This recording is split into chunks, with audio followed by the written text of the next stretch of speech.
warahmatullahi wabarakatuh. Saya Tista Erliza, NIM 2202100027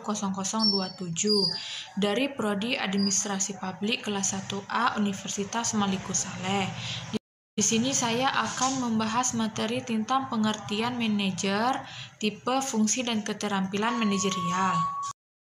Yang pertama, saya akan membahas tentang pengertian manajer. Manajer adalah seseorang yang mempunyai tugas sebagai orang yang mengkoordinasikan dalam bentuk tugas agar mendapatkan tujuan organisasi seseorang yang karena pengalaman, pengetahuan, dan keterampilannya yang di dalam organisasi untuk dapat memimpin, mengontrol, mengelola, mengendalikan, dan mengembangkan jenis kegiatan organisasi dalam rangka mencapai tujuan. Dan selanjutnya saya akan membahas tentang materi yang kedua, yaitu tipe. Dalam bentuk ilmu manajer ada 3 tipe, yaitu sebagai berikut. Yang pertama, manajer lini. Manajer lini adalah tingkatan manajemen yang paling rendah dalam suatu organisasi yang memimpin dan mengawasi tenaga-tenaga operasional. Para manajer ini sering disebut dengan kepala atau pimpinan, mandor, dan penyelia. Yang kedua, ada manajer menengah. Para manajer ini membawahi dan mengarahkan kegiatan para manajer lainnya dan kadang-kadang juga karyawan operasional. Sebutan lain bagi manajer ini adalah manajer departemen, kepala pengawas, dan sebagainya. Dan manajer yang ketiga adalah manajer puncak. Manajer puncak adalah manajer yang bertanggung jawab atas keseluruhan manajemen organisasi. Sebutan khasnya adalah direktur, presiden, kepala divisi, wakil presiden, senior, dan sebagainya. Materi selanjutnya yaitu fungsi.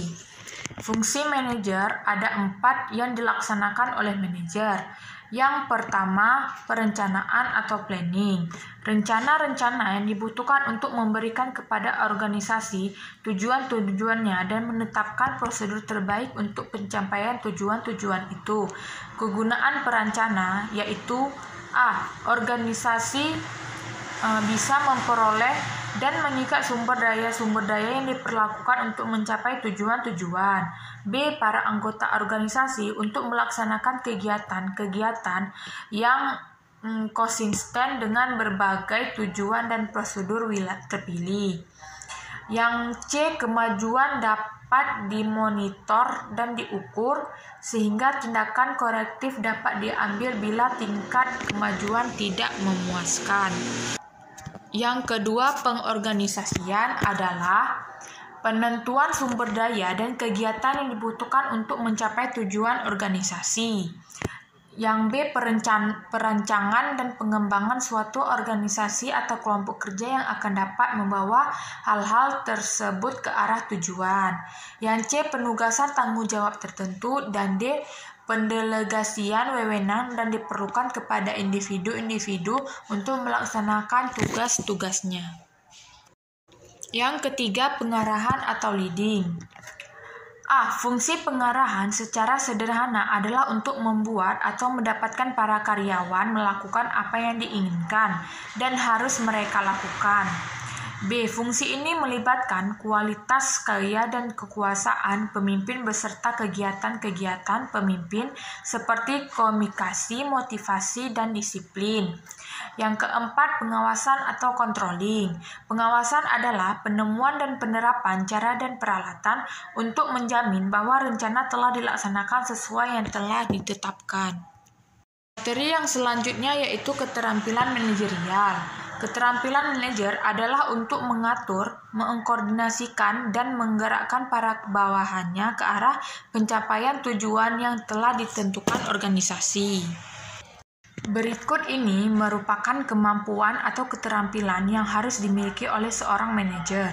Yang pertama, keterampilan konseptual manajer bagian tingkat atas diwajibkan untuk mempunyai sebuah kreativitas agar dapat membuat suatu konsep, ide, atau gagasan untuk meningkatkan sebuah organisasi. Gagasan, ide, serta konsep tersebut lalu dapat dijadikan menjadi suatu rancangan dalam kegiatan untuk dapat menciptakan gagasan atau konsep itu.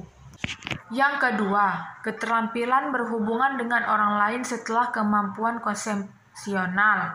Seorang manajer juga harus mampu untuk dapat dilengkapi dengan suatu kreativitas dalam berkomunikasi, serta berhubungan dengan baik terhadap orang lain, yang disebut juga dengan keterampilan kemanusiaan.